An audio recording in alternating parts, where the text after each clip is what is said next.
Okay, not yet. Jared, how about we carry on with you? I'll keep time and take some notes. So over to you, Jared, to present on Connecting Michigan. What was fiber to Jared's house? Yeah, if you can go to the next slide. So I'm Jared Mauch. I'm a principal network architect over at Akamai Technologies in my day job. I've been around doing internet networking stuff for a number of years. If you're into any of the operator communities or something like that, you've probably seen me there. And so I've worked, I've been around since, I would dial up with, SLIP and PPP and to Unix machines directly, and kind of lived through, many of the technology transitions. And, and as luck would have it, I now also own a telephone company, that I run on the side. So if we could have next slide.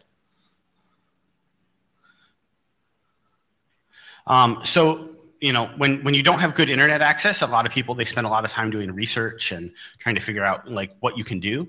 After many years of living actually behind either a T1 line that when I worked at NTT they provided me, or eventually behind a wireless ISP for about 10 years or so, I had access from one of their towers.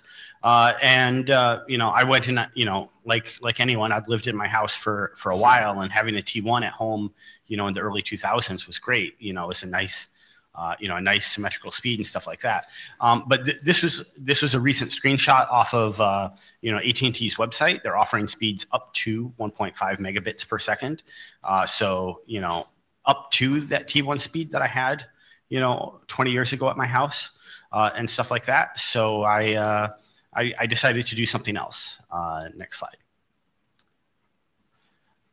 So I went and there've been a couple of media news coverage things about this. So I actually have gone. I built fiber to my house actually in 2020. Last year in 2021, I actually built, another about 4 miles or so of fiber to go and build out past another about 50 homes or something like that, which about doubled my network footprint. Customers actually, took internet access from some random guy who sold it to them on the street, and stuff like that, and sent them, letters in the mail.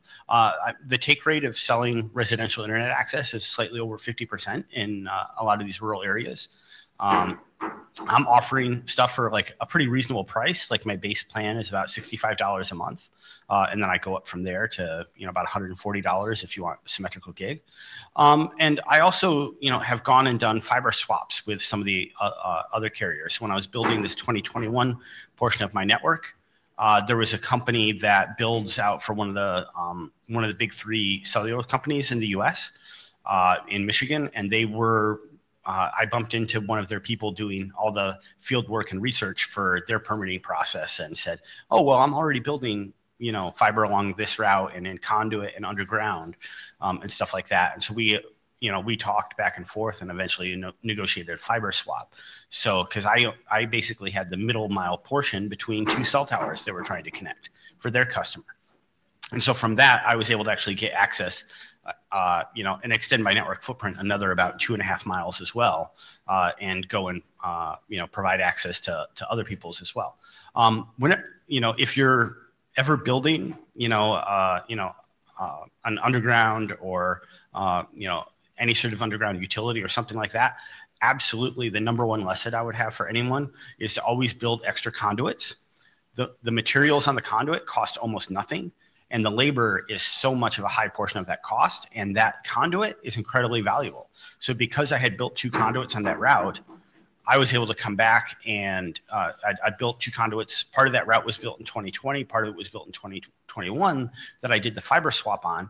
That let me come back and just place a higher count cable in that other conduit. And I still haven't had to actually go and do the network cutover. To go and put everyone on that newer higher count cable, just because it takes some time and effort to groom that. But it's one of the things where it's there in place, and I can always do that and then free up that original conduit again. So if I ever wanted to put a higher, like an even higher count cable there. And I also, take advantage of a lot of other construction activities. So AT&T is the incumbent in my market, and they were going and they were replacing, they paid a contractor to replace a section of their underground copper cable. And I went out and negotiated with the contractor who was doing that work. And since I'm a registered telephone company in Michigan, I was able to go and get a conduit placed on that route as well at the same time for a discounted labor rate.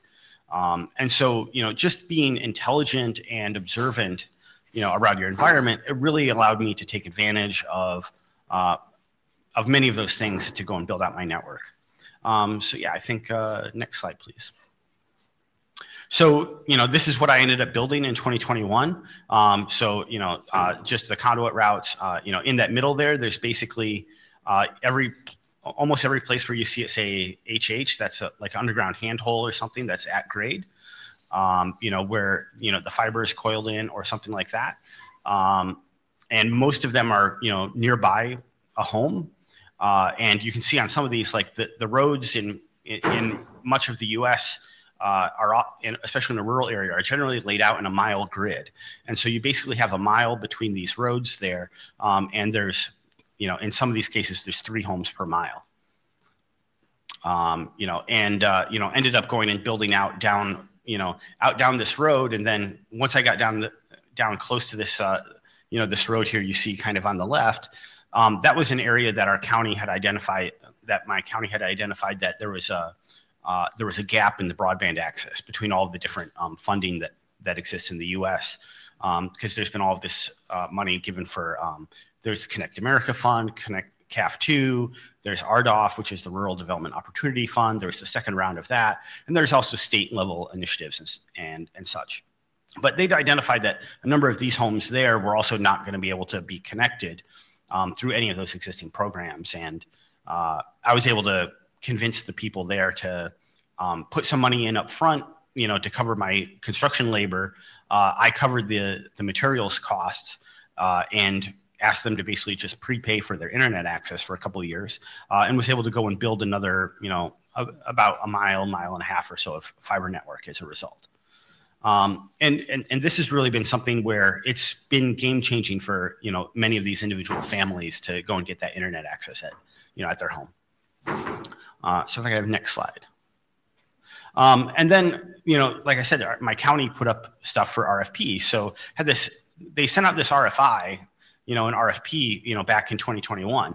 It took almost a year. Actually, I didn't update this slide, but it took almost a year. I ended up signing the contract and getting my countersigned copy back in June of this year. So it took almost exactly a year from the time that they, from working with the government, that they actually went and they came back and they said, yes, we're actually willing to sign, had a fully executed contract so I could go forward and start building, even more fiber network. And so I was lucky enough to be awarded about $2.6 million to basically cover all the construction costs to build out to another about 412 homes or so. Next slide. So I've had good success going in, building a lot of this stuff. And because we had built in some of these areas, we actually got them excluded from the county gap filling project. Because one of the most important things in doing a big project like this is actually communicating and letting people know that what you're doing. It's not just the technical execution of the project, but so much of it is about just marketing, making people aware that the service is available, and the number one marketing tool is actually a construction crew out in front of somebody's house.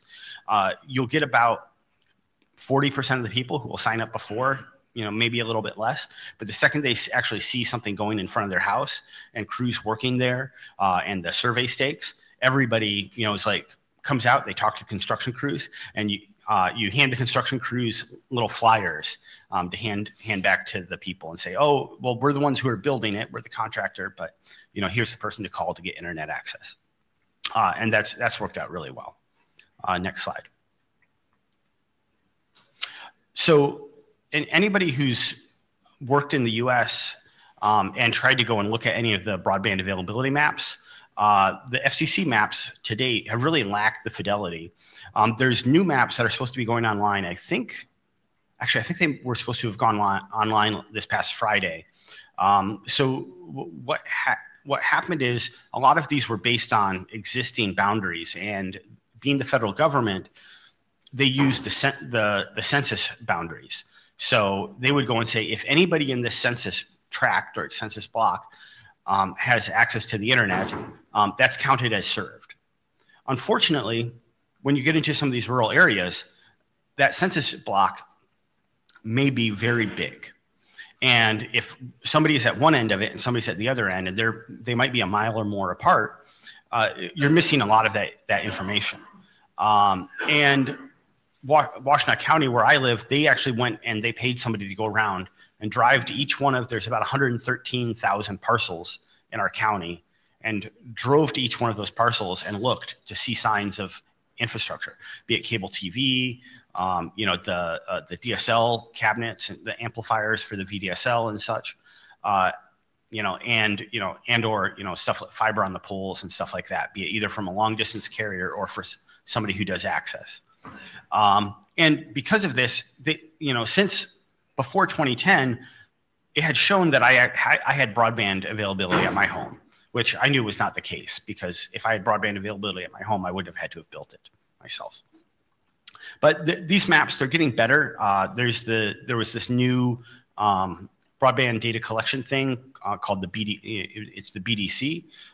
And like I said, I think those maps went online last Friday because they had sent an email telling us all to make sure our maps were correct, for the areas that served. And a lot of the smaller providers who delivered service over wireless, they had to fret over a lot of this, because there's a potential, at least eventually, that you're going to have a PE sign off on that.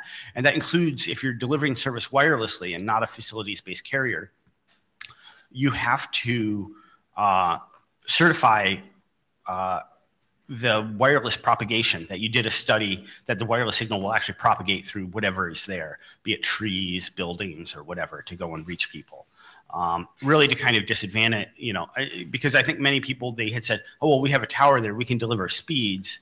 And they might have had an advertised speed that was really high, but the actual throughput was actually very low once you go through, like, penetrate the pine needles or any sort of leaves. So we have next slide. So this was where my county identified the gaps were. It's actually, a lot of locations scattered around.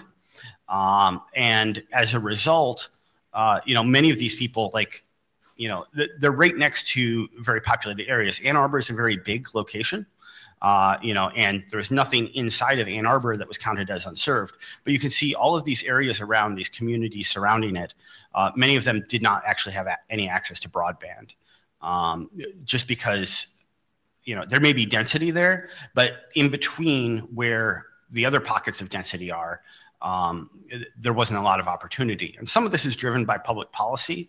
So Ann Arbor, the city of Ann Arbor, about 20 years ago, passed a Greenbelt initiative where they went around and they bought easements on all of the property around the city to kind of provide a buffer against development, which is great if you want to kind of preserve that area from being further developed and not build up to be a major metropolis. But at the same time, that also creates further gaps and boundaries between the infrastructure that people in these rural communities may also need.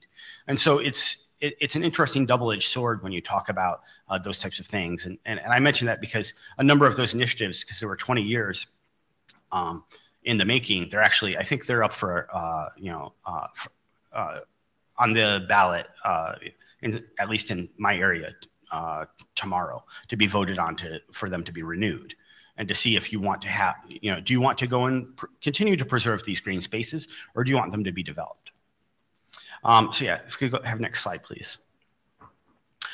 So also the county, when they sent these things out, they went and they didn't actually use the data from their own study for some of the addresses that they put up for bid.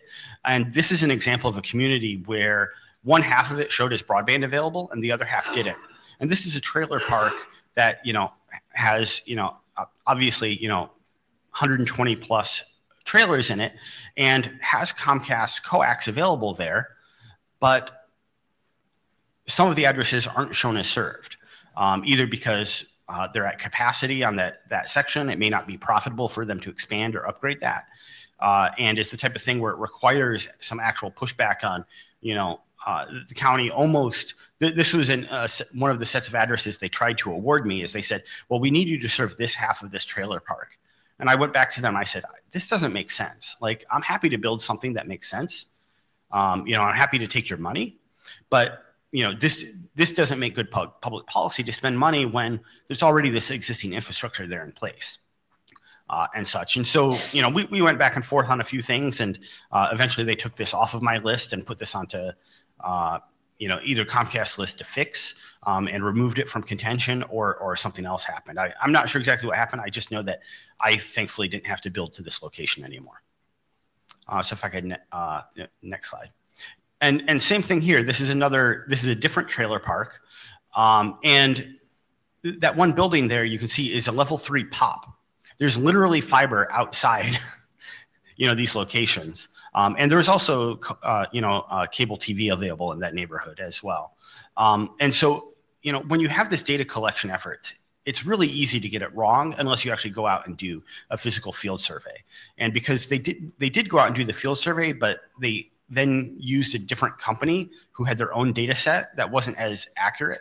When they issued the RFP, they had to go and do a couple of revisions on that, just because of the way the county bidding process goes for awarding things.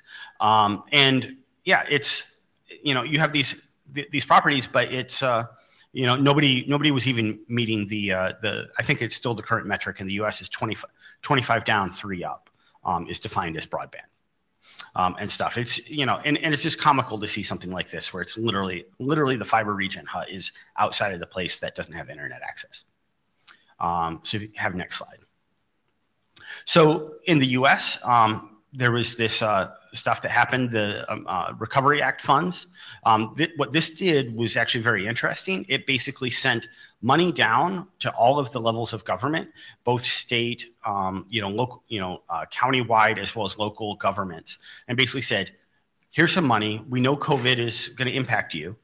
And you can go and spend it on a number of different things. You can spend it on, shovel-ready infrastructure projects for, water system repairs, sewer system repairs, broadband projects. Or if you don't have any of those ready, and if you can show that you lost money, they could go and there's a formula they could go and calculate to determine, whether or not they could turn it into unrestricted funds. They could spend it on whatever they wanted.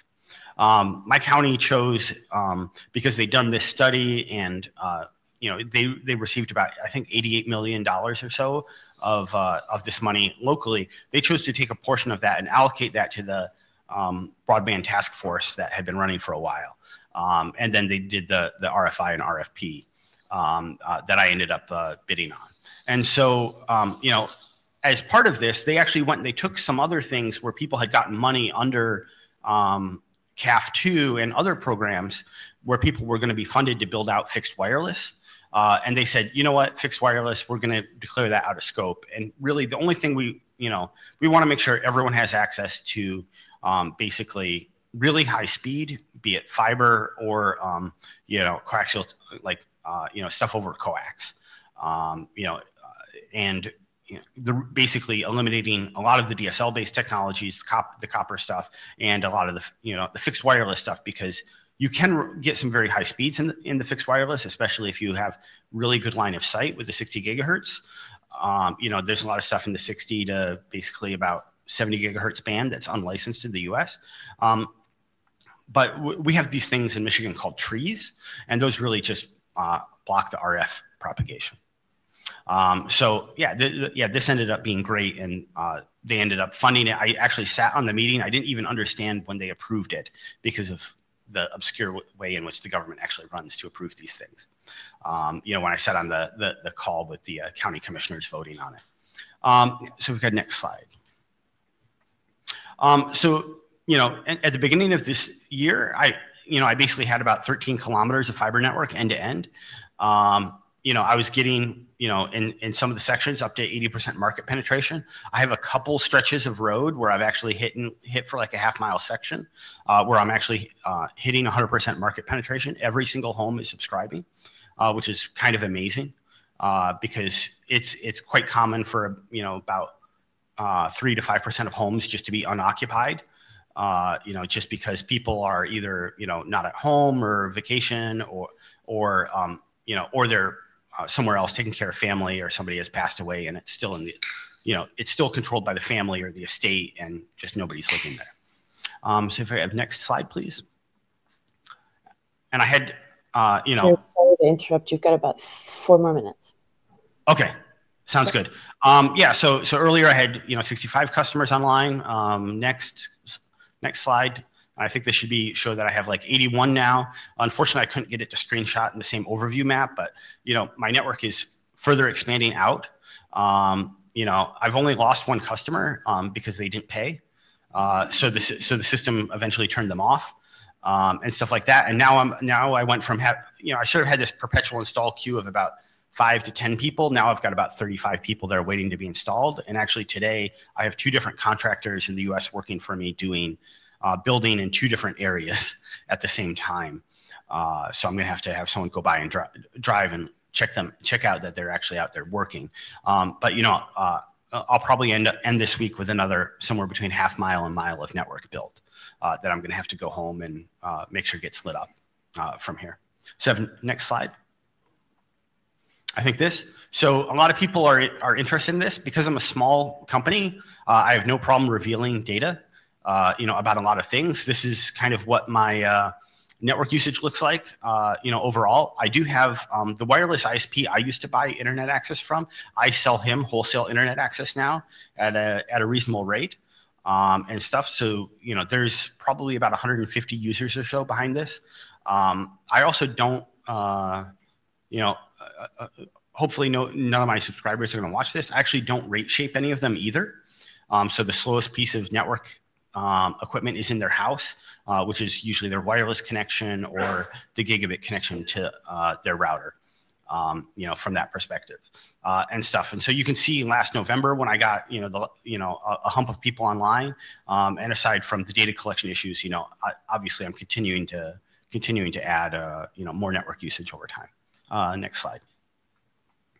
So I'm using a bunch of the Ubiquiti PON hardware today. I'm looking to move to the Nokia stuff because that is a little bit better. And then I've done what all smart nerds do that are in my position. I have amazing DHCP servers like my Raspberry Pi. That works really well. For doing stuff. It just needs to sit up on the network, be low power, and stuff. But I also have a little, like Intel box doing stuff. And so if either one of them are down, actually I noticed earlier today that the DHCP service wasn't running on one of them and everything was still fine. Because it's running in a redundant fashion and sending all the DHCP requests to both of them. Yeah, if we can have next slide, please. So 2022, like I said, I'm still doing construction now. It's really tricky to do a lot of this because, the ROI cycle on a lot of these projects is actually really more than 10 years. This is why it requires, some sort of either a subsidy or a grant process to go and get to some of these locations. There's, I think, at least 3 or 4 homes that I've built to where they're the only home in like a half mile. So you basically are going about, half a mile, down a road to hit one house or one resident. It's interesting because one of the ones that my contractor is going to be building to in this next week, we're going half mile down this road. I've already talked to the subscriber or to the person. They don't want the service, but it's going to be available there in the future. So, the county's goal is we want it to be available at every parcel for a standard install fee. And so we're building the infrastructure to be able to do that. A lot of that federal, a lot of the Recovery Act money is still in local government's hands. Although of the people who won in my county, I'm the only one who's building right now. There were 4 companies that won in Washtenaw County, and I'm the only one who's actually built using, the contract award funds. And so I'm the only one who's gotten paid out some of that this year. Next slide. This kind of shows, you can kind of see on this map that that green portion on the top is what I built first. The green kind of going south, like the south and west portion here is the second. And then the stuff that's off on the right is the stuff that's been built, with the ARPA grant money that I received. And, this also shows all the areas I do have to continue to build to. And because I started early on a lot of this, I actually have the permits for most of these areas already. So the only thing that's really blocking me is the weather and, just construction crew availability. So I'm out building a lot of this right now. And they're gonna be getting down. There's a populated area down here around this lake that got added in at the last minute. Which is going to be very nice to get service to. We'll probably get that to them, January, February timeframe based on what's going on now. But, a lot of fun. Next slide. Yep, thank you. So the future, I'm going to complete the project. People keep calling me and asking me to build more stuff, just because I happen to have a few skills when it comes to the PR portion of my life. And stuff like that. I'm going head to head with, some of the existing incumbents in the area. But there's also a lot of mergers and acquisitions in the space, people rolling up a lot of the smaller providers to do that. And I'm expecting, because I'm building in areas that are funded through the RDOF 2 grant, I'm expecting the provider who owns some of the areas where I have to build past them to get to the other addresses. I'm expecting them to come to me, when they come to build into the area, because, I already have fiber assets in the area. It probably doesn't make sense for them to build it if I already have it there, because these areas are not very populated. And then, I have this continuous problem I always call the next house problem, which is once you get fiber to somebody, the next house hears about it and they always want it. And so you kind of have this continual, outgrowing circle, which gets larger and larger. So next slide.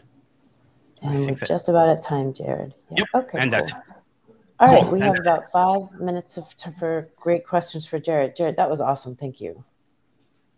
Okay, folks, let's get back to, I need to get back to my participant view. And I believe we have Dino. Dino's in the queue. Dino, you're up. Try and, if folks can speak quickly, get less than a minute for a question so that Jared, your question, so Jared can answer the question. Okay, so I think you answered the question from your equipment slide, but are you actually, your demarc of the service is at the curb or at the house or inside the house? It's somewhere around the outside of the house. So we run a Cat5 cable out. We put the equipment on the outside of the house, and then there's a little PoE brick on the inside. And then do you provide that equipment and maintain it for the customer, or they do it themselves? The stuff on the outside, I provide and maintain that, because that's tied with the PON system. And then inside, I offer, I sell at cost wireless routers to people. So I'll go and I'll offer them either, I have some microtik routers that I give out as loaners. And then if they don't return, like basically anything that I supply to them, if they don't return in 30 days, I just add it to their bill at whatever my cost was. I don't mark that up. And do you configure it and maintain it for them? I do the initial configuration for them. And I assume they call you when it doesn't work? Yes. Because they have nobody else to call, I guess, right? I am their ISP. They call me. Right. Okay, second question is, have you considered offering Wi-Fi services to houses that can get them to your fiber area? You mean me selling like a point-to-point wireless link to somebody to bring them onto my fiber? Like put a Wi-Fi AP. That doesn't make sense, or just no. I do. So I have a couple of customers who have barns on their property that have animals in them, and so what I do is I offer a I allow them a choice between two options. We can do extend their network from their home out to the barn in a kind of on a cost plus basis, or I say, I'll charge you a standard install for the second building and only charge you $10 more a month, for the service, and then just basically do two installs, bring them back. They're on two different ONUs on my side. It's not one network from their side. If they want to run their own campus network between all their barns or whatever, that's up to them. you know, and a lot of the farmers, you know, they're familiar with digging up all of, you know, all of their stuff. But I actually literally have fiber to the cow in some of these locations where it goes out to the cow barn and they have cameras in there so they can watch them calve in about, you know, a month and a half or 2 months or so when they start calving in the middle of winter. And one last quick question. Have you considered satellite access for either yourself to support them or for the customers? I have not, although I'm a happy Starlink customer in my vacation home. Oh, okay. Okay. And is there any multi-home requests or no? No. No, that's right. All right, we are at time. Jared, this was fabulous. And for those that think putting a network in the United States is easy, it is not. Jared, thank you for what you're doing. We'd love to talk to you more about this, so we may call you back if there are other questions. Alrighty, we now have Tim Genders up. Tim, I'm going to pull your slides up, and give me a sec to do that. But could you introduce yourself to the group, and you'll have 20 minutes. Thank you very much, Jane. My name is Tim Genders. I'm the Commercial Director for Project Seasway. As Project Seasway, we're a not-for-profit in South Africa. We've been operating for about 9 years, and our aim is to get connectivity out to the unconnected in South Africa and really use that as a model for the rest of Africa. Great. Thanks, Jane. I can see the slide is up. So I've entitled the talk Uncapping Africa. And the reason why is because what we see is that Africa is reasonably connected. Not great, but reasonably connected with mobile data. The problem with that, which we'll go into, is that it's not uncapped. It's not Wi-Fi. It's got a per gig basis, and when data is being used frugally, the real impact of the internet is not unleashed and not uncapped. So our goal is to really open up the real benefit of the internet for everybody.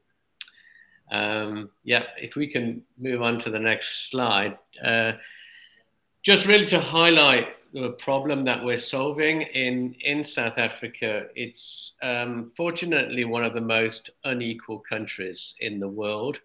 We have 20% of the population brings in has about 70% of the income, and at the bottom 40% only 7% of the income. So we've got this crazy disparity between the rich and the poor, or the high income and the low income.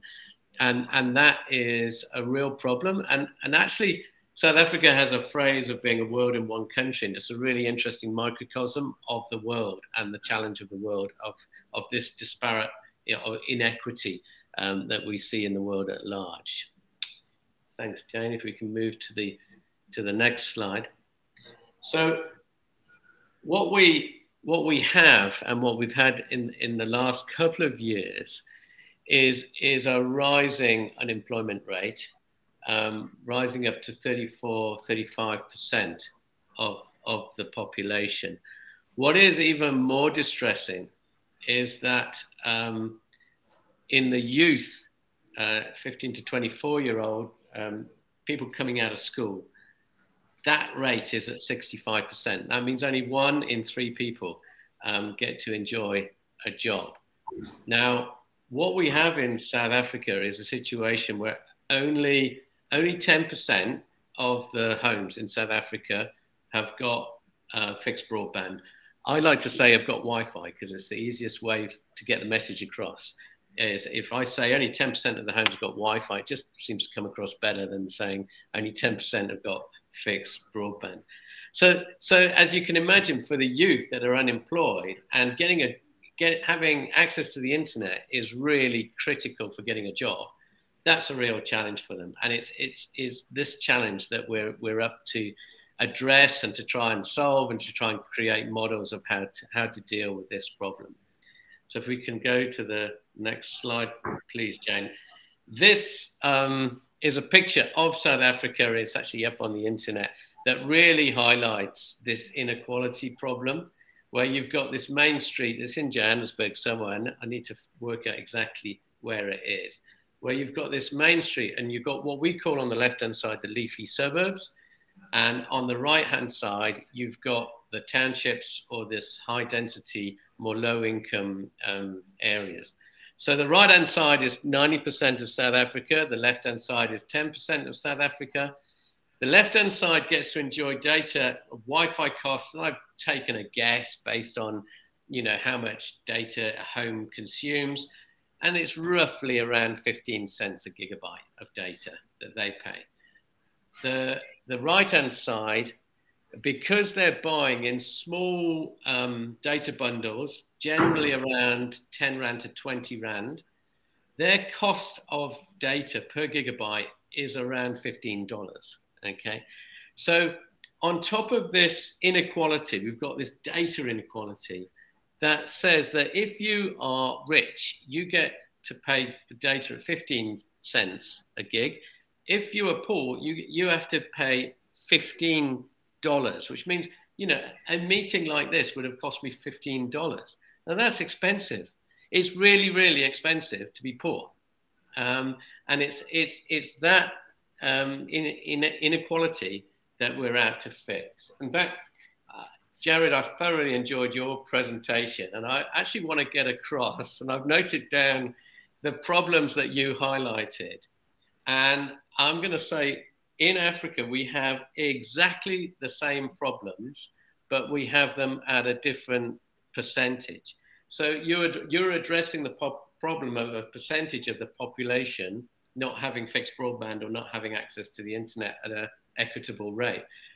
In America, I'm not sure what that percentage is. Let's say it's maybe around 10%.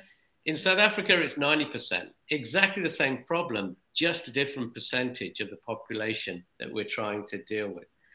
Again, we also have the same problem of maps and lack of fidelity of maps. I thought it was just an African problem. It was actually interesting to hear that you have the same problem in the States. But just that access to information is a real challenge for us. And again, we have exactly the same problem as you, where we've got fiber actually passing these areas. So as you can imagine, that area on the left-hand side, that's got fiber. The area on the right-hand side doesn't have fiber, and yet they're paying these 100 times more data costs, and that's what we're out to fix.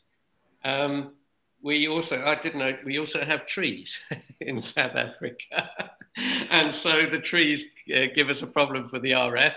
And finally, also exactly the same problem of getting the return on investment numbers being 7 to 10 years, and without subsidies, it's a challenge to get the networks deployed.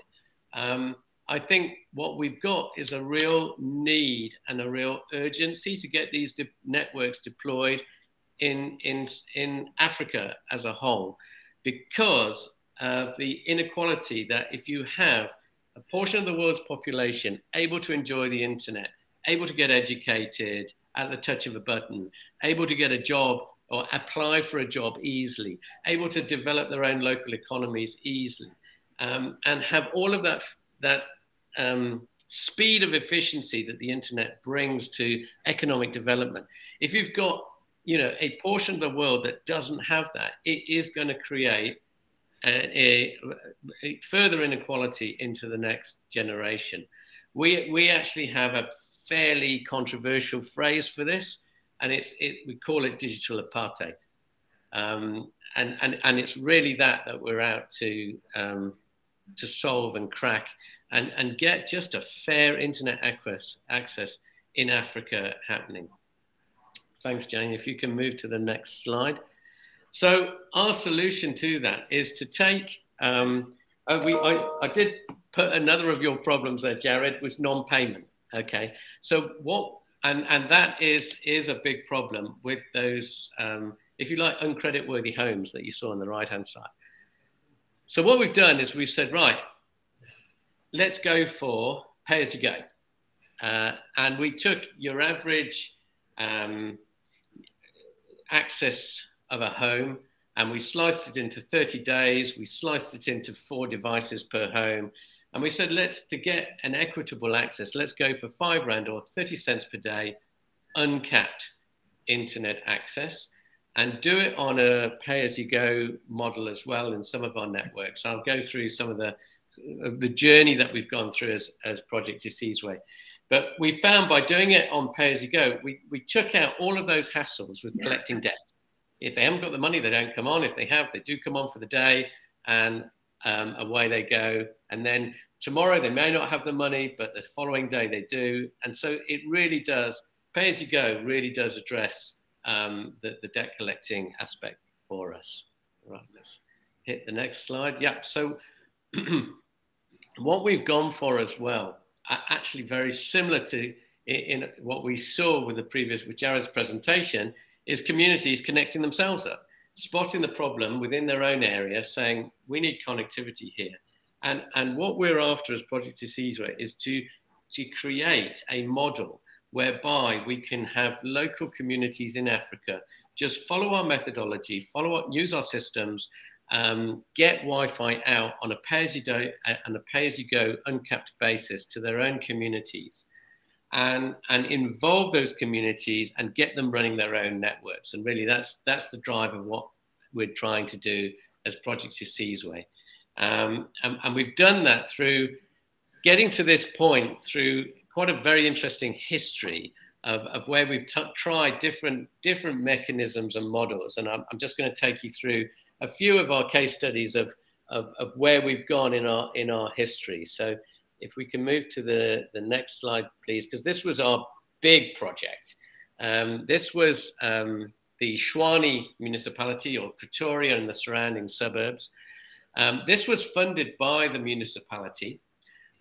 We developed this network over about 5 years. At its pinnacle, we had 600,000 users a month coming on. We were like a radio station in terms of being able to reach people. It had fantastic power in that the mayor was able to give speeches out to the people. It was going really, really well, right up until the day the elections happened. And due to other reasons, not the Wi-Fi, that political party got voted out and a different political party came in.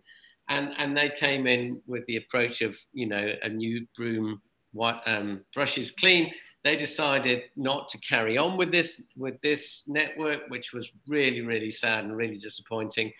And so the network has petered off into a state of lack of support, from what I can gather. We handed that network over to them in 2017, and sadly, municipal funding, we found, doesn't really work because of the volatility of the politics and different people coming in. And you just need much longer term projects going on with municipalities. I went to Link NYC and visited them when this was in its heyday. We actually had more customers than Link NYC in its day. But sadly, they had a 15-year contract. We had a 5-year contract, and as a result, they're still going very successfully, and we've moved on to other things as Project Seasway. So that was where we learned the power of the internet and the power of what it can do, and the stories that we came out of there of how people got jobs, educated themselves. All of that was just wonderful, and it's off this story that we live, and we know that what we're doing is so meaningful and so important. Right, let's move on to what we did after Shwani.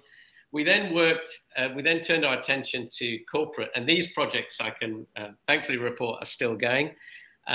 We do a lot of work with mining companies, with Glencore, and we've got quite a few communities connected up, and we're saving them millions a month in terms of being able to give them free Wi-Fi into their communities. Now, Glencore have an approach that they want to fund the Wi-Fi into the community. They don't want a sustainability model. They took a view and said, we're in for this for the long haul. We'll keep funding these young people, their Wi-Fi, in the interests of uplifting and building their communities. And those networks are going strong and delivering beautiful stories and savings every month to the people around them. And that area is more to the Johannesburg and to the eastern sort of coal mining areas of Johannesburg that we're working with Glencore. Next slide, please. Then the other growing businesses in South Africa are independent power plants. We're working with one of those in the Northern Cape, which is a very sparsely populated area. And what we found here is that there was improvements in the education, excuse my formatting there, in the education. They got access to jobs through the internet. And what they also found, which was really great, was there was a reduction in petty crime. Often in bringing out internet, corporates, when we're asking for sponsorships or grants, say to them, you know, what are they going to use it for? Are they going to educate themselves? Or are they just going to watch Netflix? And I say to them, well, you know, actually what we see is if you get a whole community watching Netflix, it reduces the crime. It's a bit like TV in the old days. So there's such benefits just by, you know, what we would see as the, you know, just the entertainment side of the internet actually has significant benefits in terms of reducing crime. We're also working with a very interesting, fairly large alcohol supplier in terms of getting internet into their taverns, and really bringing about some interesting assistance in terms of mental health and helping them reach people through their taverns and addressing, well, you know, why are you here drinking effectively, you know, and helping to address mental health problems with that. That's a project that's just starting off, which we're really, really excited about. What connectivity can bring in terms of just helping people, you know, get a handle of their lives and get to a better place, especially after COVID with the amount of mental health issues there are. All right, let's move to the next slide. So just to give you a quick background, we did have our networks on Facebook's Express Wi-Fi. They sadly sunsetted it this year, but we have, I need to give a very big plug to Splinks, which are a Czech company. They stepped in and did a fantastic job in replacing Express Wi-Fi. So we're now fully working on Splinks. A lot of our equipment is using Cambium. CM Maestro acts as a really great OSS for us. And just to show you, that's Murendani. She looks after our NOC. So we're quite a small team, but she looks after 45,000 a month active customers, you can see. Yeah. So we renew a customer every month. We don't go back longer than a month on the pay-as-you-go. Murray looks after, as a single, looks after 45,000 customers. I think she looks after more customers than an individual than anyone else I know. But that's just the power of the tech solution that we've got behind this. Okay, then the next slide, please, Jane. Yeah. So this is one of the key problems that we had, is where we wanted to move to a sustainable model. Where instead of giving Wi-Fi for free, let's get to this, as I said, the R5 a day model. And one of the biggest challenges you have with that is you've got the R5 or the R10 in your hand, you've got the device in your hand, you've got the Wi-Fi waves washing over you, but how do you get R5 into the phone so that you can get your Wi-Fi? And dealing with that is probably almost a bigger problem than rolling out a network. And we've been working with a company called VulaCoin. They've got a blockchain wallet, which allows anyone to buy and sell and anyone to sell on the Wi-Fi. And that's really opened up a lot of the revenue growth for us by using this online blockchain wallet. And it's been really interesting to see how that is being adopted within the communities where we're deploying our networks. Right, let's go on to the next slide, please. Yeah, so in terms of then the last two case studies I'd like to show you, we've got one network down in Mpopomeni, which is a lovely rural community in close to Pietermaritzburg in KwaZulu-Natal. It's probably around 7,000 or 8,000 homes. We've just put down about 20 Wi-Fi access points at this stage. We're working with sponsorship from a lovely Dutch company called 48%.org. They are out of a couple of Dutch companies. One is called Voice, and they donate a percentage of their profits. And this is one of the projects that we've been doing with them. Now, Mpopomeni has really produced some beautiful stories about how connectivity allows the community to then innovate and create local economic growth. So, for example, that picture up on the top there is there was an issue where, you know, the people wanted seats to be able to use the Wi-Fi and sit on. And they were just doing some training sessions in how you put plastic bottles and fill them with soil and then create seats out of plastic bottles, which I thought was absolutely wonderful. Then using that, and then they sit on that for their Wi-Fi, which is beautiful. And then the lady there is Lichle, and she's developed an online cooking business within Mpopomeni, and actually delivers, you know, better nutritional vegetarian food into the local economy, because she's very passionate about people eating well, and often in these areas is the quality of food and is not great in terms of you know, chips and, you know, meat and hamburgers, you know, really fast food type stuff. Whereas Lichle has got this passion to cook well, to do local produce, to show people the nutritional value, and she's gone for these what's called vegetarian courts, and she's doing really well going online. And as a result of her online activity and exposure of her business, she actually got sponsored to go to Italy and develop her cooking schools in Italy, which was just fantastic to see how the connectivity just, you know, made that trip available to her. Otherwise, she, you know, she's doing things she never even dreamt of before we brought the connectivity in there. So we just love the stories that are coming out of Mpopomeni.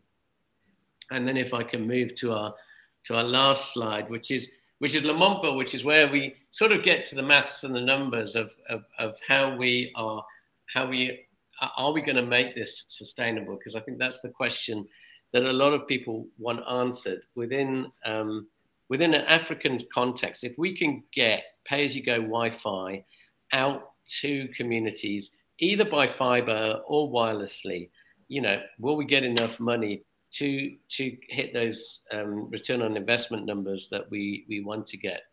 And what we've seen is that with Lemontville, we've seen it growing. I've just given you the revenues. We're getting in about 23,000 there.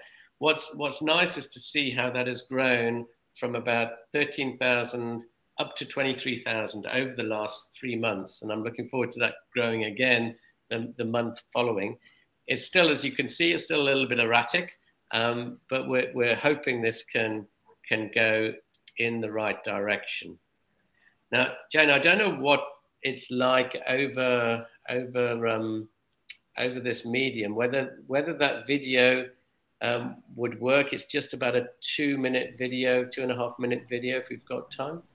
That may be a little tricky. But what we can do is we can send a note out to the Gaia list and CCU and add the presentation, and folks could watch it and come back to you if you don't mind. That way it won't. Fantastic. Well, it's there. It gives you a little video overview of the Lemontville network. But yeah, I mean, Lemontville's where we're trying to develop now a business that we can spin off with investment so that they can stand on their own 2 feet. And you know, that's where we're having discussions now. Is right now we've built this network, we've got the young people trained, they're able to connect their community up.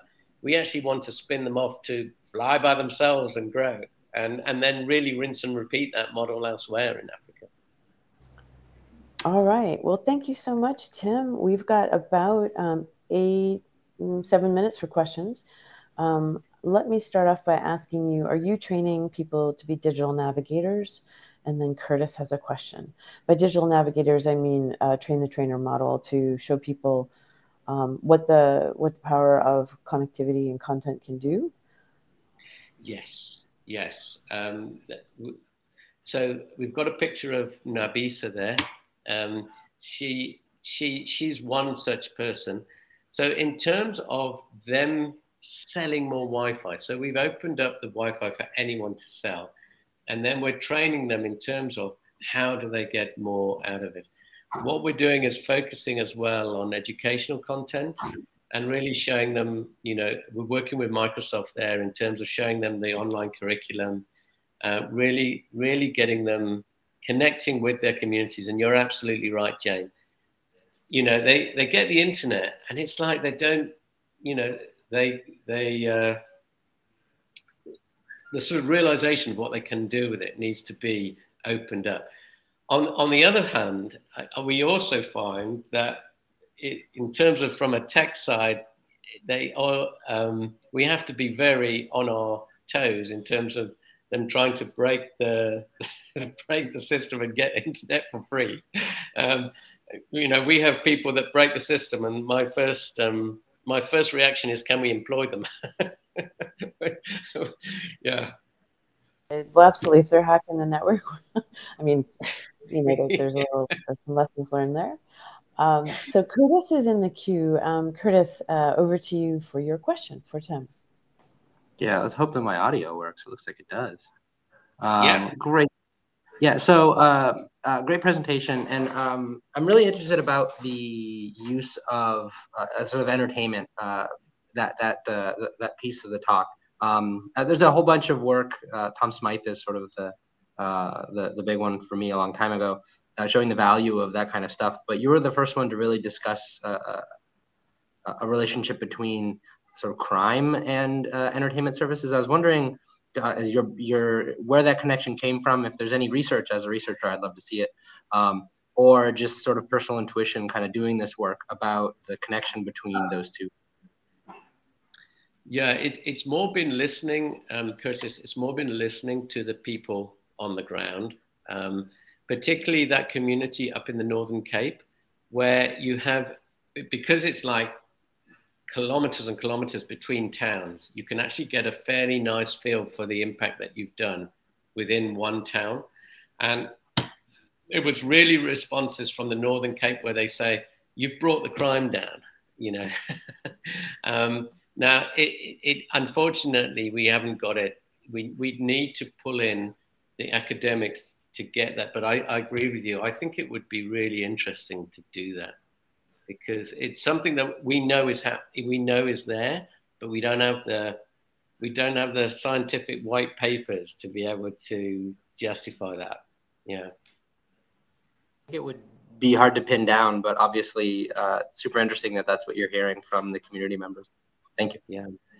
We're doing some interesting work with the University of Columbia, and they're going to do some surveys in Lamontville on the impact of connectivity, particularly uncapped internet access. Tim, there's also a fellow by the name of David Johnson, and he's in Cape Town. He's done a lot of research, and they've stood up a network in Cape Town in one of the communities that was unserved. Happy to introduce you. He's been doing a lot of research on some of the socio-economic impact during the pandemic, and they were driving connectivity uptake through some of their message boards with respect to trying to get proper data out about the pandemic resourcing versus some of the misinformation that was being spread during that time. Yes, I've been to David's network down there. Cool. Okay. Absolutely inspiring. I mean, David's an inspiring person. We working very closely. In fact, I'm very interested in deploying his crypto in there as an alternative to the VuluCoin product that we've got in place, because he's got some different nuances which would be really interesting. And we're also due to put down he's got a little intranet type situation where you can get onto any education or Wikipedia and other stuff for free. So we're actually deploying that. Yeah, Shireen's actually with him today, so our CEO of Project Seasway, yeah. And we're working with him with some mesh solar networks from the States as well. So very good. Yeah, Althea has got a blockchain solution for payments in the US. One other quick question for you from a sort of an RF perspective. Obviously, there weren't many operators in this in these kilometers that you're providing connectivity to. Did you find anyone trying to challenge you on setting up your networks from a you're interfering with our spectrum space? Not in Lamontville. In some of the places in Cape Town, yes. Yeah. What we have found is we interfere with ourselves. Interesting. Yeah, we would love to be able to get like home router extenders out from the public Wi-Fi so that people can get it into their home. And we're finding only about 50% of them are effectively connecting on. And the reason for that is our signal to noise ratio is too high, just from ourselves and from the devices around about it. So again, you know, that's one of the motivations to ICASA for 6 gigahertz going to Wi-Fi, because if we could just have more spectrum in Wi-Fi, we could solve that problem straight away. Yeah, the Brazilians liberalized the entire 6 gigahertz band for unlicensed spectrum. The Saudi Arabia has done that a little bit too. Guatemala, a little in 6 gigahertz, and Guatemala is coming in to do the same. And the U.S. did a little bit. So that's a really good point, and good luck with ICASA on that, because there are some folks that push back. We got a lot of pushback when I was at the Internet Society on liberalization of spectrum in certain bands, and I think it's good to see that you could help be a good proponent of that with some of us in the space here. We've got about 30 seconds left. Anything else, Tim, you'd like to say before you close? No, just on that point with ICASA, they are very excited about the network. You know, they want to see, you know, connectivity across the different economic strata of South Africa. So, you know, we're actually scheduled for them to come and look at our network, you know, to really promote 6 gigahertz, which we're extremely excited about. Fabulous. Well, Tim, thank you so much. This was great. And for folks that are there in the room or online participating, the slides are up. You can catch Tim at projecttoseasway.org. And we're going to pop over to John Suter. You are up in 2 seconds, and I'm going to bring your slides up, but please introduce yourself, and we'll get going on the next presentation. Thank you, Tim, and thank you, Jared. Thank you so much. Thanks, everybody.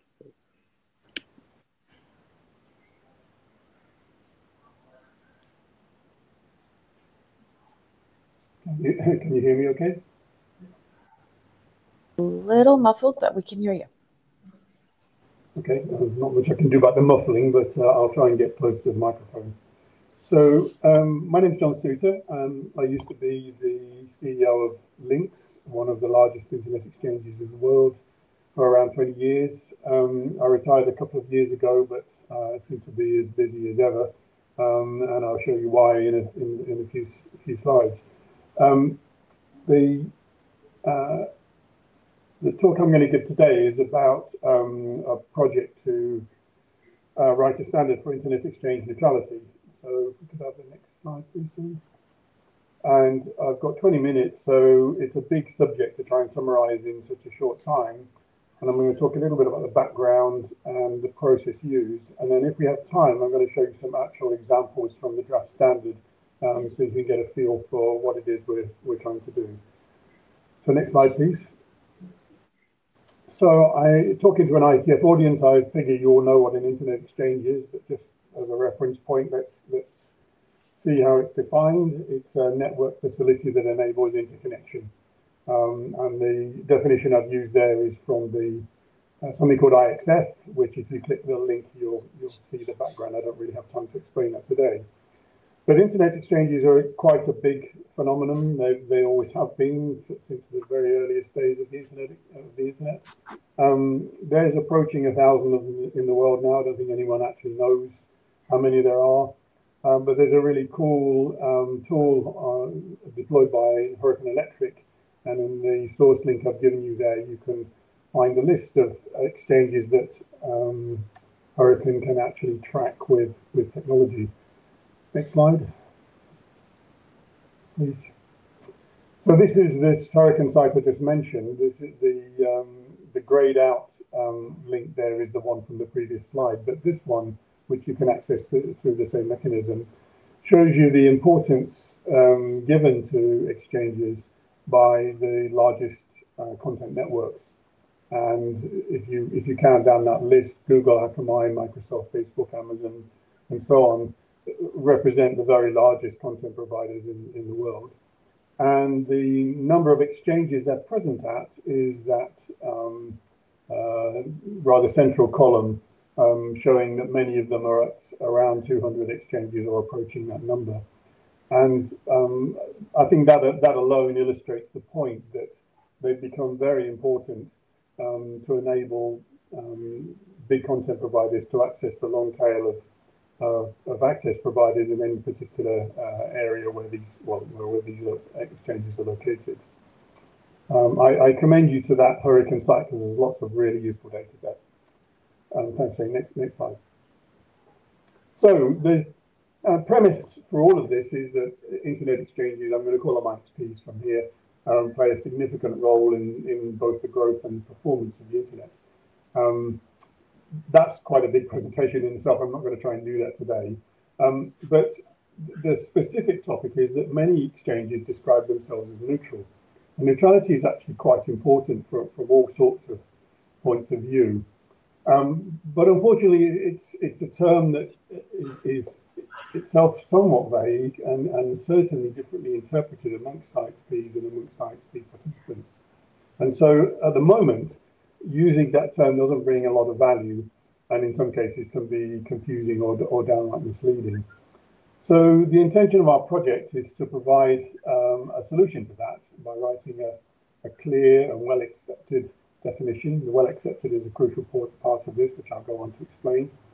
And what we're hoping to achieve is a standard that is objective, it's measurable, and it's verifiable, and it contains the criteria that can be externally audited and certified. But let's not get ahead of ourselves. Establishing certification is actually not in the first phase of the project, and we need a standard first. And again, that's quite a big topic, which I don't plan to go into today, although feel free to ask me questions about it if you wish. So next slide, please, Jamie. So how are we doing this? Well, I don't know whether you can see on the video, I'm proudly wearing my Manners t-shirt today. We took a lot of inspiration from the Manners initiative. And what we want to try and achieve, as I mentioned before, is something that's both widely accepted and adopted inside the exchange community. And for that reason, we've tried to do a kind of fast track process. We may well come back to the IETF at some later stage and say, although this kind of standard doesn't fit fantastically well with what IETF does, there is some precedent. And looking at how Manners has developed is an example of that. So at the moment, we've got a working group which we've charged to try and develop the standard. We've reached for individuals with the right kind of backgrounds, both from exchanges and also from exchange users, from as far and diverse around the world as we can.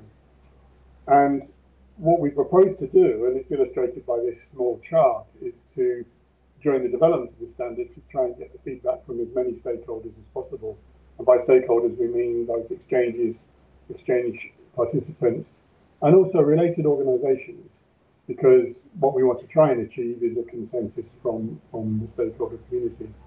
And that's quite a significant point. In fact, it was interesting that it was a surprise to the exchange community that we were planning to write a standard or develop a standard that contained more than just their views. In fact, we were quite surprised to be questioned about why we didn't simply bring this initiative to someone like Euronext, an association of internet exchanges, and have them write the standard. And I think that naivety and insularity is both funny and fascinating, because a standard written by the exchanges that hadn't been tested with the people that use the exchanges I don't think is a great deal of use. Anyway, what we're planning to do pretty much encompasses the well-established processes used by IETF and other big international standards bodies like ISO, which is to go through a drafting phase and eventually get to the point when you've got something stable enough to take public comment. You've then got a rather extensive phase where you try and process those comments and use what's useful and try to work out the consensus, and then you go to publication. Next slide, please, Shane. So what are the expectations? What does it really mean to be a neutral exchange? And I need to go back to first principles. In our opinion, this is related to both equal and fair treatment of the IXP towards its participants, and also the transparency that IXP shows to maintain in the context of equality and fair treatment. And I think there is a reasonable consensus about that. The question is, what does it mean in practice, which I'll go on to talk about. But of course, it's not just the opinion of the founders of this initiative. Eventually, the drafting of the standard is going to have to take into account everything that the community feeds back. And there is some controversy about what both equal and fair treatment and transparency mean. And I'll try and give practical examples of that in a moment. So next slide, please, Jane. So here's an example. I've actually drawn out the first three clauses of the draft standard. So I'm going to use the rest of the time to try and both present that and give you a flavour of what's happening. So this is the very first clause of the draft standard, and it's a self-statement requirement. And this was actually something that I contributed, and I drew from my past experience in standardization. A long time ago, I was involved in programming language standardization, and that's a very tricky area. You're generally trying to write a requirement for something that's more precise in English.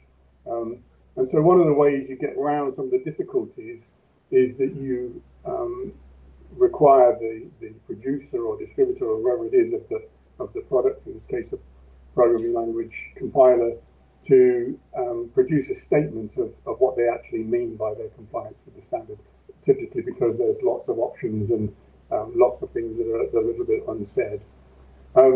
So in this case, we're suggesting that IXP operators publish a self-statement of the transparency and neutrality. And with all the clauses at the moment, we're asking ourselves the question, should this clause be mandatory or not? And what's going on there is that, of course, one of the tools of standardization is to draw out what a producer of goods or services actually does. And in some cases, that can be just as useful as actually making requirements on that particular aspect. So I know that all sounds a bit abstruse, but in this case, it makes no sense to have this anything other than a mandatory clause, because it's really the keystone for having an understanding of how a particular exchange complies with the standard. So that's not very controversial. In fact, I think we've received almost universal support so far for this kind of approach. So we'll go on to the next slide, please, Jane. Now we get into ones where perhaps people have got a bit more contention. What's happened here?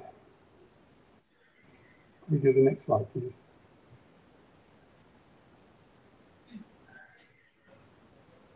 Is that all set, or? Could we do the next slide, please, Jane? Sorry. You bet.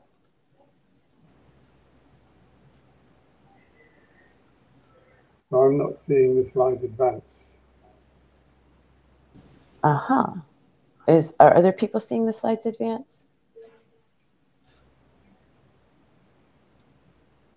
Or go back? Can someone unmute and say yes or no? Yeah, slides are advancing from here. Okay. Thank you, Curtis. Normal, Jane. Pardon? Yeah. So, John, I'm going to slide 9, which is the draft requirement. And it has example clauses from the draft standard to published portfolio. And it says draft requirement, a published service portfolio shall exist which will list all the IXP services offered by the IXP and all their options that affect pricing. If applicable, delivery times and SLA of these services shall be included. And then the next box below that is, should this clause be mandatory or not? Boxes below that are, it is proposed to be mandatory. Without the, in the second box is, without this, the defined scope of a particular IXP claiming to be neutral is unclear, so it makes no sense for it to be optional.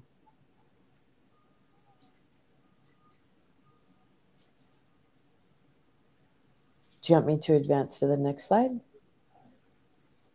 I think it was the same issue as I had before, Jane. It seemed to hang. Okay. Gotcha. So I just refreshed the browser and it came back. So here's an example of clause, the second clause. Got it. And this requires the IXP to publish a portfolio of the services they offer and how any options in those services affect things like pricing and delivery and so forth, and whether or not you offer an SLA and so forth. And again, in our opinion, tested so far with feedback is that this should also be a mandatory clause. Again, it makes no real sense for it to be optional. And without this, the scope of a particular IXP claiming to be neutral is unclear. So we see this one as mandatory as well. So if we could go on to the next slide. So this is the third draft clause, and this concerns a published price list. And here the draft requirement is that a published price list should exist, and it should be comprehensive. And in particular, it should be clear whether this is a current price list or some old version, or how any dependency should be applied to that. And so with this one, should the clause be mandatory or not? Again, the proposal is that it should be mandatory. And many people think this is going to be quite a visible sort of acid test of neutrality. But it's fair to say that there are quite a few exchanges in the world, some of whom describe themselves as neutral, who not only don't publish a price list, but appear to have a purely negotiable kind of price system. And now I think we're getting into realms of a bit more controversy, because we've already heard arguments against this, although, to be honest, I think in all cases of those arguments, it's perfectly possible to produce counter arguments. But what it demonstrates is that we're actively considering whether or not each clause of the standard should be mandatory or not, regardless of any controversy or difference of opinion that might be expressed. And I think some of this goes to historical issues as well, which perhaps I can deal with under Q&A, because it wasn't to be the mainstream of what I was going to present today.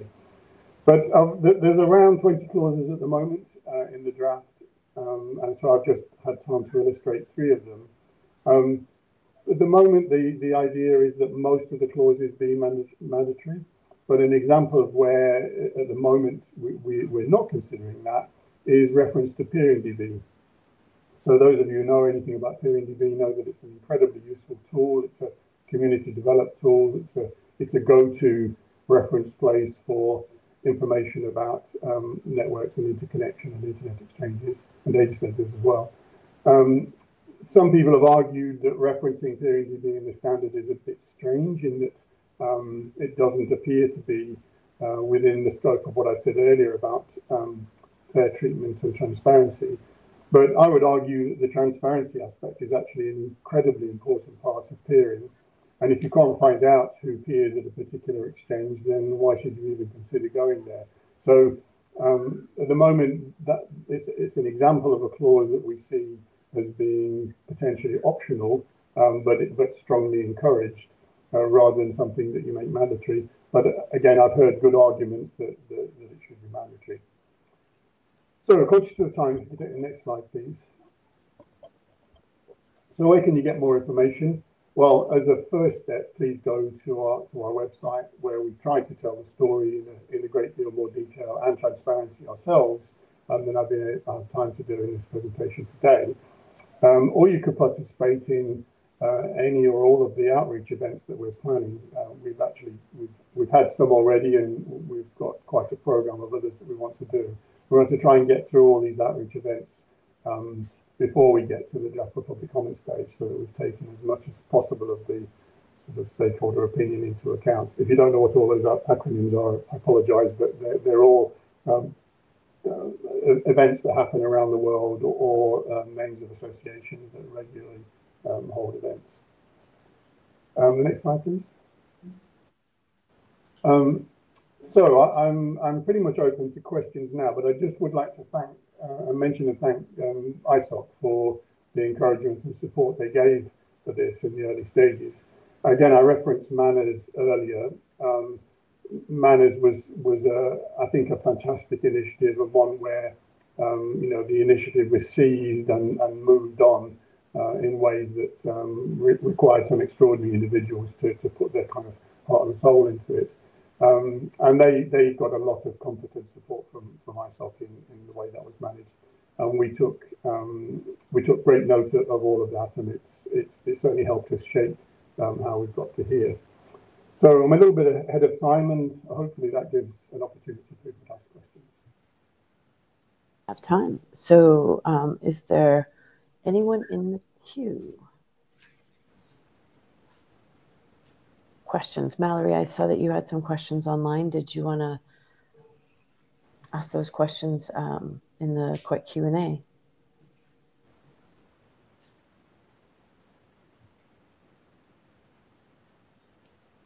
Hey, hi everybody, nice to see you. This is Mallory Noel, the Center for Democracy and Technology. I asked in the chat about where the working group was chartered, but then I read on your website the very helpful Our Story section that describes your journey, but wondered if you wanted to talk a little about that, because I'm sure others would find it interesting.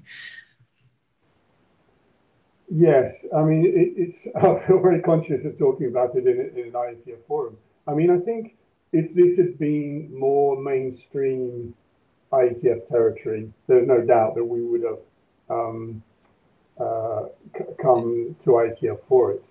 The trouble is that starting a new initiative from scratch, the standardization initiative from scratch, and bringing it through a body like IETF or ISO takes a lot of time and effort. And typically you need a great weight of people or organizations behind it to do that. They also like you to bring something that's fully formed. You know, they don't like you to come with an initiative to say, hey, here's an interesting topic. Let's talk about that for a bit and see if a standard emerges. So in trying to pass some of the tests to get an initiative like this moving, I think eventually we talked ourselves into the position, which we've written in the website, as you've observed under Our Story, that, you know, let's get started. I think there is a question about who should be the guardian of the intellectual property of something like this when you get to the, well, you never get to the end. That's, I think, one of the learning points from standardization. You think about publishing the standard at the end, but of course it isn't. You know, someone's got to own it and maintain it from there. And in order to sort of satisfy people about that, establishing the standard on an appropriate open source license, again, looking at what Manners did, is the sort of lead that we followed. I don't know whether that's enough detail to answer the question. I mean, I think when it comes to the stakeholders, some of them are already organized into you know, associations or groups or clubs, and that you can readily go and consult with. But that isn't true generally. And I think when we look for the use we expect of the standard after the first one is published, there are still many areas of the world where internet exchanges are not as well established. You know, there hasn't been quite the same tradition as, for example, here in Europe. And in some cases, the markets themselves don't really suit internet exchanges because, for example, telecommunications has not been liberalized either fully or in any real sense. And so where governments are hesitant about those kinds of things, and they're not sure what role internet exchanges would or should have, what we're hoping is that there'll be a kind of beacon effect from this, that there'll be a greater propensity to liberalize markets, because you don't have to think in terms of just the old state telco being the kind of be all and end all for interconnection within the country. And it's interesting that the two presentations that came before me both fully illustrated that problem. You'd think the United States had got, it was such a rich country that all of this would be long solved. Well, it isn't, and Jared's presentation, I think, was a classic illustration of that. And then when it comes to South Africa, actually South Africa is a beacon in African terms in terms of interconnection, but it's still so far behind the curve compared to most of the world that, it makes your heart bleed to think that, projects like the one we just heard about have to run in order to address some of these problems. There is, in fact, a massive internet exchange in South Africa. It's in the top 10 in the world, which is an incredible achievement. But the backstory to that is rather complex, and yet it's a neutral exchange. It's an absolute paradigm of the kind of things that we would like to see in this standard when we get it published. So I don't know how does. Thank you, John. We do have someone in the queue. We have Hans Dieter, whose last name I'm not going to try and pronounce, or I might massacre it. So Hans Dieter, you are up. Thank you. So I was considering, or at least thinking of what you mentioned with transparency. And I asked myself, are you also considering security incidents and transparency with respect to that? Because I personally had an experience of hacking into an internet exchange. And I was quite surprised that, you suddenly have control over a very important point. And then, well, they sent me a beer package to thank me. But that's not the way you should deal with this. I would be very interested in sort of seeing a public record of security incidents, for instance, so that we can actually improve it. Yeah, this has already come up. I think it's a fascinating aspect. And again, I'm concerned that we don't have enough time today to deal properly with your question. I think in principle, there's no reason why such a thing shouldn't be considered in the standard. And I think you're quite right. What people want to know about it, what people want to have confidence about exchanges, because it's a place where you come to share your network traffic with others. And if you are concerned that either the exchange is vulnerable to hacking, or perhaps worse, is being controlled and or monitored by government entities, then you're going to be a lot less keen on the idea of using it as a place for interconnect. And indeed, we know that some exchanges in the world are essentially serving government agencies by allowing themselves to be mirrored or tapped in some way. And nobody thinks that that's a great idea from almost any point of view. I think it's, I'd have to go into predictive mode to tell you what I thought might happen about this one, but it's already come up, and it's already an issue of the degree of transparency that people should consider that exchanges should have. And one example of that is having something that I think the jargon phrase is warrant canary. Have you got some way of saying to us that you're not subject to tapping or mirroring, and can we rely on that? In other words, will we know that the warrant is the analogy is with canaries in the mines? If the canary dies, then get out of there quickly because it's likely that the oxygen ran out. Can you have some mechanism like that you can rely on in the context of a shared space like an internet exchange? So I can't give you any kind of definitive answer, but yes, it's already come up, and certainly it's something that we'll have to deal with and have to address. Okay, thank you. Thank you. Does anyone else have a question for John? All right. Well, John, thank you very much for presenting, and everyone is looking forward to seeing how things move forward. And given the IX space, I think it's really interesting to see that there's a way people are trying to look at leveling the playing field. Thank you, Jane. Appreciate the opportunity.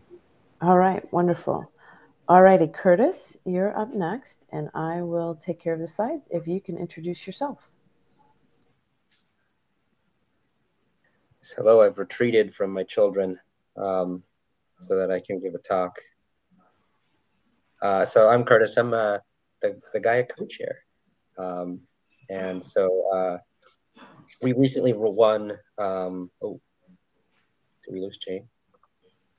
Oh, Jane is still there. We recently won. My group. I'm sorry. I'm an associate professor at the University of Washington, working on internet access and obviously co-chairing here. The team here running the Seattle Community Network won the IEEE Connecting the Unconnected Challenge. And I will be giving the talk from that here. It is unfortunately a little high level, so I'm happy to chat with you all about some of the details forward, but I do not yet see my slides. My slides seem to be crashing. Yeah, the system is trying to sync, Curtis, so give me a second. Yeah, no worries.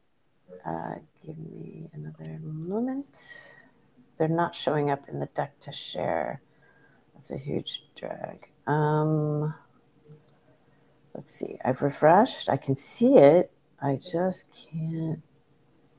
The links are updated, but it's not syncing with the share the preloaded slides. Should I just share my screen? Yeah, go for it. Give it a, yeah, see if it works. I'll see if it works. Huh. Do I want to share my screen? Yes.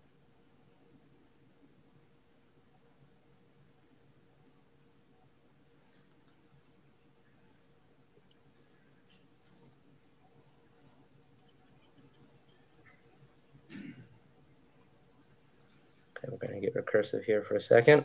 Whoa. Can you share? Are you seeing it now? Yes or no? Yep. Yes, sir, we are. Go for it. Okay, great. I'm glad to see that that worked out. All right, so yeah, as mentioned, this is a talk that we gave at the Connecting Unconnected Challenge. It's a proof of concept, so fairly early stage. I've presented similar work here at Gaia a few times now, talking about this project, and so it's also a little bit of an update. So for this project, as you will hear, partners are very, very critical, and indeed the whole system would not work without them. Specifically, Tacoma Cooperative Network, Berkeley Arts Research, Tacoma Public Library, all have done enormous heavy lifting in terms of what we're doing here. And so I wanted to make sure we called them out.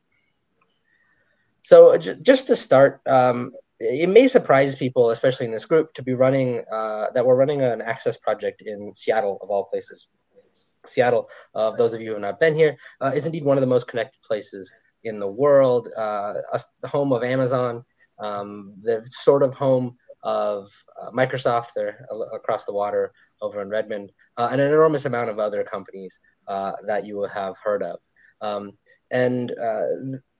You know, towards that point, 95% of Seattleites, according to a recent survey from the city of Seattle, have access to the internet. But my research group really works on connecting marginalized populations, people who have access issues, and 95% is not 100. So really, who are those 5% in Seattle? Well, it's kind of what you'd expect. Poverty is a defining feature of those without internet access, disability, English as a second language, older, and racial and ethnic minorities. All of these are the kind of populations that we like to work with as researchers. And so we've spun up an access project to see if we can try to bring connectivity to those people in town. And that is the Seattle Community Network. It's really underlying the technical agenda here that we're going to speak through. The Seattle Community Network is a free or low-cost access network that we deploy throughout the city. It uses LTE and provides access to people who can't afford to pay for network devices, can't afford to pay for internet access, even when there's discounted plans available, which there are in Seattle. If you're able to demonstrate that you are low income, you can get a $10 a month plan from Comcast. But even that plan has a number of strings attached to it.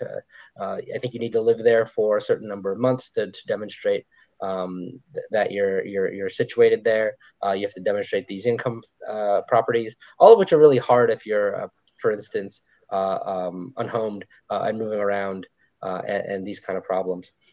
Similarly, we provide some educational materials that I'll talk through for people who don't actually know how to use access networks. And the network is rolling out and growing. As of right now, it consists of 7 sites, 8 if you're really generous and you include the UW test site. But at these partners that we spoke of, the Filipino Community Center, Oromo Cultural Center, so local community cultural centers, local high schools, Garfield and Franklin High School, and then some libraries, Skyway Library and Tacoma Public Library. So really, again, what we do is we work with partners and we try to connect people through them. Now, traditionally, these kind of access networks have been really hard to build. It's even been touched on slightly in today's talks. I heard mention of just like wireless not being a possibility for some of the funding sources in Michigan, which I think is a little bit of a shame. There's certainly fiber is the best, but there's a lot of places and a lot of access idioms where wireless makes a lot of sense. Fortunately, there's been significant progress on these. It used to be when I was running these networks that cellular spectrum was a big problem. It was just foundationally unavailable for small operator use. But CBRS, the Citizens Broadband Radio Service, went live in April 2020, and GAA spectrum, general access spectrum, is readily available in our region. Here you can see on the right is a map of this, and you can see that there's there's access issues in Everett and Bremerton, both of which are naval bases, but generally fallow spectrum all around. Similarly, equipment used to be really, really expensive. And this was when you had to go to Nokia to buy things, and they were really selling to telecoms. And so they were trying to kind of bleed everything. But with the growth of LTE, specifically private networks and wireless ISPs, it's become a much more commoditized marketplace. And so you see small scale vendors, Buy-Cells, Cambium, able to come in and really drive the price of that down to low or mid thousands, 10,000s of cost, when this stuff used to be 10,000 on its own. So like 4,000 instead of 10,000, it's really great. But having done this for a while, trying to turn these kind of organizations, these small community organizations, into ISPs. I guess I should rephrase that. The goal of this project is to empower these community-facing organizations to connect their communities, right? They are the best at engaging with the communities that they work with and the kind of marginalized populations that they are built to serve, right? But having done this for a while, we've run networks in the Philippines, we've run networks in Indonesia, we've run networks in the Canadian Arctic, we still are. What we've learned is essentially that these kind of organizations don't want to become ISPs. At the end of the day, they have a mandate, right? And that mandate is to support those communities around them. And that often includes internet access. They really want to provide internet to those communities, but they don't want to grow larger than that. They don't want to run fiber all around their community, because then they become an ISP and it sort of dominates their business. And they're small nonprofits. That's not what they want to do. This makes scaling these kind of solutions really hard. Right, so they grow to a sort of natural size, which is tens of users often, and that's it. Growing beyond that, it requires fundamental organizational change, which is out of scope. So as a solution, what we are aiming to do in this project is to allow the networks to scale horizontally, essentially adding more small networks rather than vertically trying to make the networks really big. And this is somewhat antithetical to the way networks are built these days. You can see there's just so much infrastructure and grant funding that really is about scaling up individual organizations. But we're researchers, so we get to do things in different ways. And so our solution is both social and technical, but the technical piece here is developing a new federated core network that allows for this, that allows small community network sites to partner together to provide this kind of wide area coverage. So it looks a little like this. Some of you have seen these slides before. In a traditional MNO on the top, you can imagine the red network is AT&T, the green network is T-Mobile. And on the bottom is our cooperative solution, in which case there are like many, many networks, right?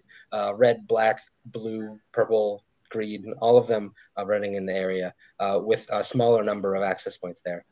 In a traditional network, though, carriers compete, right? So AT&T will have coverage in some place, T-Mobile will have coverage in some place. Often they'll have coverage in the same places, but sometimes it'll be better or worse for one of them. In the cooperative model, it's different. What we really want to do is have these all work together to provide connectivity, to look like one big MNO, even though it's a bunch of small community networks. The key piece of this is that in a traditional network, users only connect to their home network, right? If you're an AT&T subscriber, you go into the AT&T network. You never go onto the T-Mobile network, except under certain emergency circumstances and roaming, which we'll talk about. But in our solution, what we do is we actually allow you to connect to all of the other community networks using a system we call DOF, which I'll speak to. The roaming solution we needs to allow people to move between the various community network nodes, while also meeting the needs of allowing more community network partners to be created, right? And this involves a number of technical bits here. The most important of which is to say that community infrastructure can be less stable. What we need to be able to do is handle failure. These are going to be low-cost units. These are going to be organizations that may not have the technical chops to keep stuff running with 5 nines that you expect of a telecom. And so instead of what we want to do is build a lot of networks, have overlapping coverage, and you can fall back to another network if one of those fail. So redundancy as a way to provide that model of service. Second to this, we really can't just share network state. The simplest way to do this is to simply share your network keys around to all of the nodes in the network. But that has a number of security implications that we don't want. So instead, we're going to come up with something else. And then lastly, of course, this all has to work on commodity off-the-shelf handsets. We can't expect people to buy new handsets for any of this to work. Okay, so how does this work? Here's traditional roaming. Here we have a large centralized core, and this is often in a data center. There's one in North Seattle, handles hundreds of thousands of subscribers. And in that data center is stored all of your authentication information. So if you're, let's say, a British Telecom customer and you come to Seattle, it'll talk to the AT&T network, but it'll actually build an IPsec tunnel all the way back to British Telecom's core network to authenticate you. Now this works. It works when you have really big hardware. That's where the redundancy is built in. It works when roaming is not a super common situation, but it's not going to work for us. We're going to have a lot more roaming, and we're going to have a lot more core networks down. So our solution is this. It's called DOF. The big idea here, again, to support this model, we have a number of small core networks, one for each partner organization, each handling tens to hundreds of subscribers. Now, these are going to run on low-cost edge hardware, that being kind of a NUC. We've mentioned before, the new unit of compute, like Intel, like small box, a couple $100. Now, to make this work in the way that we want, because those nodes are going to go down, what we do is we do pre-compute these things called authentication vectors. Now, these are basically allow a network to, or a user to authenticate to a network without sharing their network keys. So your core network, the home network generates these keys, hands them to nearby partner networks. This allows you to roam onto those networks, and even if your core network isn't available. We then build a public distributed directory of these networks so that you can see what kind of networks you want to talk to and who you can trust. Key point, again, this is super high level. DOF solution allows for low-cost hardware in the small community networks while maintaining that kind of expected network resilience and performance. It looks like a major telecom with the kind of properties that you'd expect while being built out of these number of small community networks. This is my hand-waving slide. We're writing a paper about it. Basically, it works. The registrations, it can handle a number of registrations concurrently. It starts to look more and more like a traditional core network, but I'm going to hand wave all that just to say that we're doing it and the numbers look good. Now, key to this whole mission is that while we have this technical agenda, and we're researchers and we really need to have that to be able to get funding and do our work, we recognize that's not the whole problem, right? And so the Seattle Community Network, while enabling us to engage in these kind of research agendas, does things on top of that to support the community development itself. This includes stuff like service learning. So people come out, students and also community members, to teach the community how the internet works. These are community educational workshops. We have hack nights, discotheques at the Filipino Community Center, for example. People come in, ask about their devices, ask about what kind of problems they have. And concurrent to this, we're also running a digital stewards program for both youth and adults. This really trains people foundationally about how the internet works so that they can help us do installs and maintain the network going forward. These digital stewards are given hands-on computing education and job training towards the technical skills needed to run the network. Things like principles of networking, really foundational on the ground stuff like configuring radios, building Ethernet cables, and then the community piece of it as well, allowing people to come together and door knock and be good community members and build the community as participants themselves. Lastly, we also envision this network as what we're calling a teaching network, somewhat akin to a teaching hospital, if you've ever heard of this. It provides low-cost internet, but it also is a space for us to do this kind of research and to engage students in the practical hands-on elements of networking. So this allows us to build this community of practice around networking and engage with other communities around us that have interest in this. For example, a number of my students volunteer at the Tribal Broadband Boot Camp. Similarly, bringing digital stewards from our classes as well, so that everyone builds the capacity to not just learn about the technology, but learn about teaching the technology, so that we can keep that ball rolling and get more people engaged, both in our network and outside of our network. In conclusion, I want to mention that DOF is not yet in prod. We're really trying to figure that out right now. This is an operational network, and so it's a little hard to pull the rug and come in with research code, but that's, I think, a fun problem for us as researchers. However, the teaching material is well tested and available, and everything we do is produced in open source. Thanks, and I'll stop there. Fabulous. You've got quite a bit of time here for Q&A, Curtis. Yeah, this is a quick talk. No, it's awesome. I love the teaching aspect of it too. Folks, anyone in the room would like to ask questions?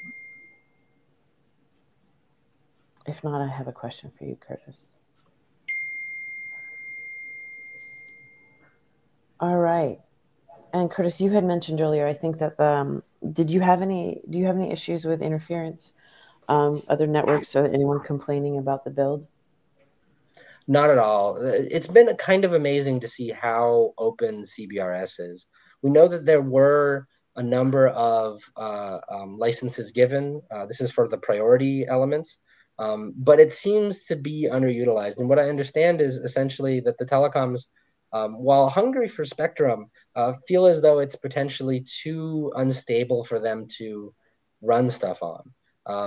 And so we'll see in the future, I think, as this message comes out that CBRS is underutilized, you'll see some more people leaning into it. But as of now, absolutely not. And especially like we're using Google's SAS for this. You can go online and see, and there's just an enormous amount of spectrum everywhere that I've given talks. I think what's interesting to me is how and if CBRS will be impactful internationally as well. So, for instance, I believe in Canada, they're not using CBRS. It's just normal licensed spectrum. But the fact is that, but it's still I guess easier to access, but the expectation is basically like, we don't need this big SAS system. We don't need any of that heavy lifting. Just ask us for spectrum and we'll give it to you like a normal system. But the reality is that the gear in the CBRS spectrum, like in band 42, band 43, is being produced at scale because these networks are being used in the US. And so now there's this body of these devices which are readily available. And so there's going to be pressure on regulators all over to allow them to use these devices because they're cheap. So we'll see, but yeah, we haven't had any issues, which has been one of those big bets that we made that seems to be working out. Yeah, there's a great network called Open Broadband in North Carolina. Sorry, let me say that slower for folks who are listening and me talking too fast with coffee. North Carolina. And Curtis, that network is also moving across the state borders into Virginia and into South Carolina on the East Coast of the United States. And like you, they've had no troubles. The local government is fully behind them. And I think, Curtis, we can tell the folks here too that you got in Seattle and Washington State, you can actually run a community-based network, but in like 18 of the other U.S. states you can't, because it's not allowed to have networks like those. It's part of the old telco lobbying network that got into the local parliaments to block networks like that. But CBRS is well and alive, and lots of folks are at least trying to roll out, not lots, but some networks are doing great, like yours and theirs. And there are some other interesting ones too. We've been talking with New York Public Library. They're running a CBRS network now.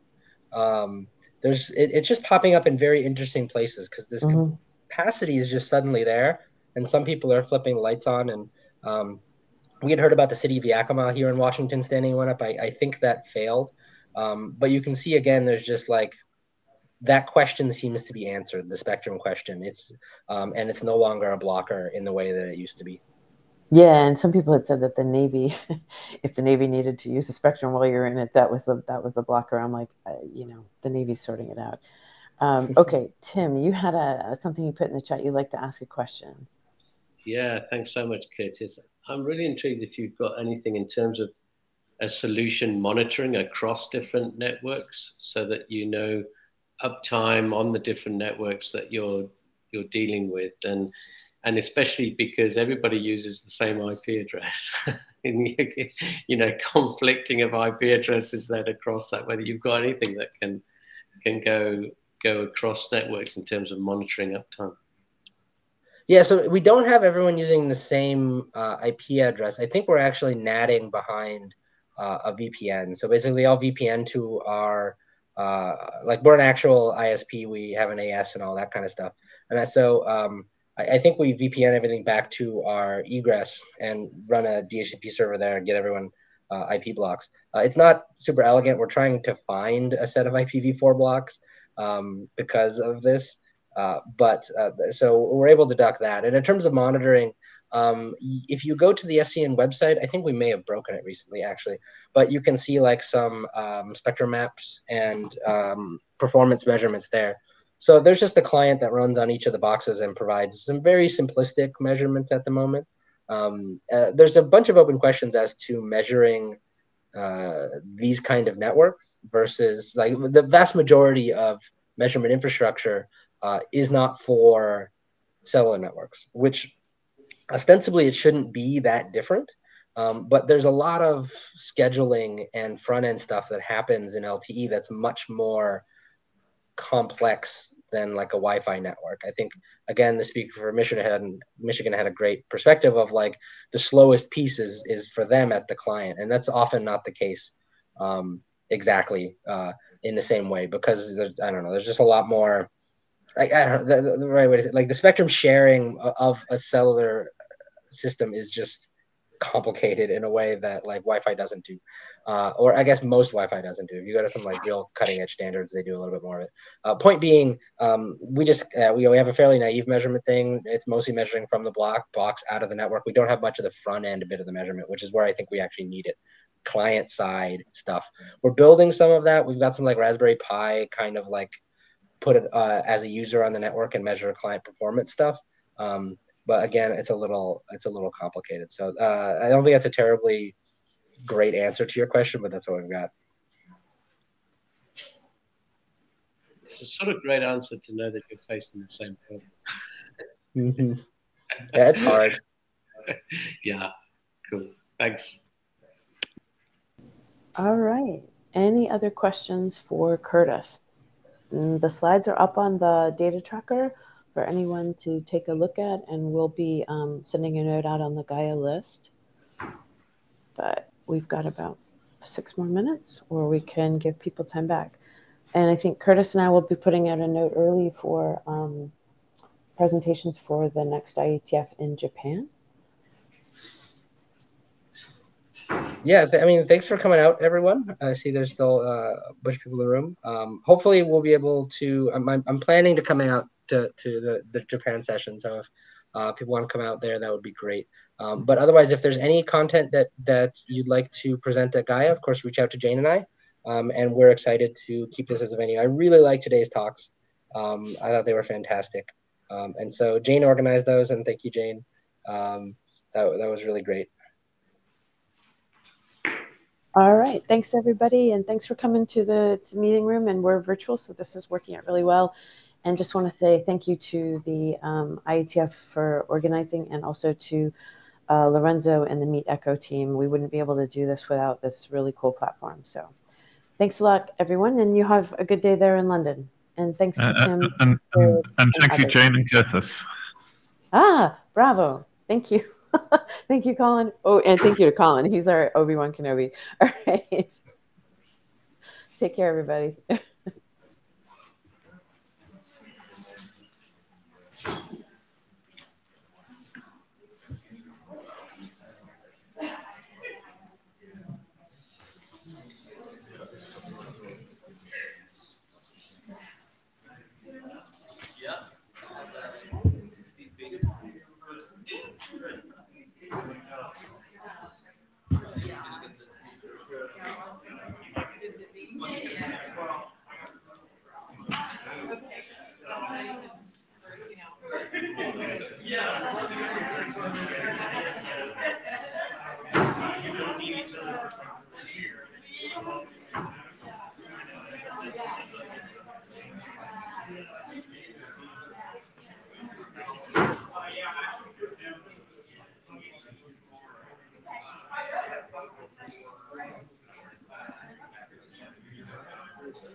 No.